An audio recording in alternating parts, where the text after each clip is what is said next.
चलिए आगे बढ़ते हुए बात करते हैं मध्य प्रदेश की, जहां टाइगर स्टेट का दर्जा अब खतरे में है। दरअसल मध्य प्रदेश में बाघों की मौत में भी ये नंबर 1 आ चुका है। बीते 6 महीने में एमपी में 23 बाघों की मौत हुई और दूसरे नंबर पर महाराष्ट्र है, जहां 14 बाघों की मौत हो चुकी है। कर्नाटक में 12 टाइगर जिनकी मौत हुई। साल 2024 में अब तक देश में कुल 75 टाइगर जिनकी मौत हुई है। और बांधवगढ़ टाइगर रिजर्व की बात करें तो यहाँ सबसे ज्यादा 12 बाघों की मौत हुई है। 2012 से 2022 के बीच बांधवगढ़ में 65 टाइगर्स की मौत हुई। मौत के मामले में शिकार की भी आशंका जताई जा रही है।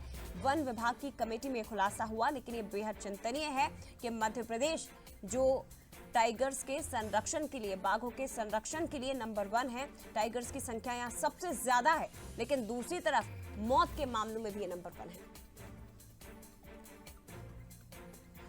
चलिए सीधे रुक करते हैं। हमारे साथ इस वक्त एग्जीक्यूटिव एडिटर मनोज सैनी जी भी लाइव जुड़ गए। मनोज जी, बेहद चिंता का विषय है, क्योंकि हर साल हम उस दिन को सेलिब्रेट करते हैं जब आंकड़े निकलकर सामने आते हैं कि मध्य प्रदेश में सबसे ज्यादा टाइगर्स पाए गए हैं और उन्हें संरक्षण करने की दिशा में मध्य प्रदेश की ओर से जो तमाम प्रयास किए जाते हैं वो सराहनीय होते हैं। लेकिन अब इस खबर का सामने आना ये उससे ज्यादा चिंता बढ़ाता है कि जब अगर मौतें बढ़ रही हैं तो फिर संरक्षण कैसे किया जाएगा।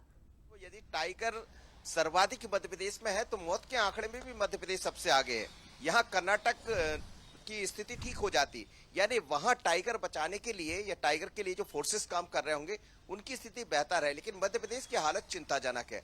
वजह 60 यदि 65 टाइगर मारे जाते 12 साल के भीतर 2012 से 24 तक बांधवगढ़ में, तो ये बताता है कि 65 टाइगर में ये तो है नहीं कि सभी कोई बीमारी से या किसी जो कहते हैं कि आपस में मुठभेड़ के कारण मारे जाते हैं, लेकिन स्थिति वो नहीं है। दरअसल शिकारी सक्रिय है और ये पूरा जो घटनाक्रम पकड़ा है, एक टास्क जो कमेटी बनाई गई थी उसके जांच में स्पष्ट हुआ है कि टाइगर का शिकार हो रहा है मध्य प्रदेश में, बड़ी तादाद में हो रहा है। 65 के लगभग अभी तक संख्या जो कम हुई अकेले बांधवगढ़ से। बांधवगढ़ सबसे बड़ा टाइगर रिजर्व है, उसके बाद कान्हा आता है जहां सबसे ज्यादा टाइगर है, लेकिन ये बता रहा है कहीं ना कहीं कुछ तो गड़बड़ है।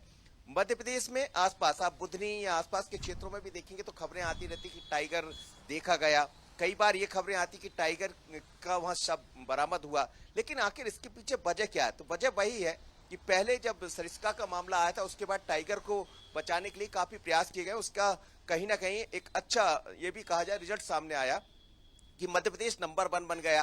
कर्नाटक में भी टाइगर बढ़े, सभी जगह टाइगरों में इजाफा हुआ, लेकिन मौत के पीछे जो वजह सामने आ रही है वो शिकारी है। अब इसको लेकर एक नई रणनीति के साथ आगे बढ़ना होगा। कमेटी ने भी यही रिपोर्ट देने को कहा है और उन्होंने कहा कि इनको बचाने के लिए अभी नया संजय गांधी शुरू होने वाला है। बोल रहे हैं कि शिकारी जिस तरह से यहाँ पर एक्टिव हैं, क्योंकि प्राकृतिक मौत या टेरिटोरियल फाइट एक वजह। मनोज जी, आपको आवाज आ रही है? भी आपको मुहिम करना पड़ेगा, पहले जैसा कहीं ना कहीं कदम उठाना पड़ेगा, पर बहुत चिंताजनक है कि मध्य प्रदेश में सर्वाधिक टाइगर मारे गए। ठीक, आवाज अब तक शायद नहीं पहुंच पा रही है सर, लेकिन फिलहाल शुक्रिया आपका जानकारी के लिए।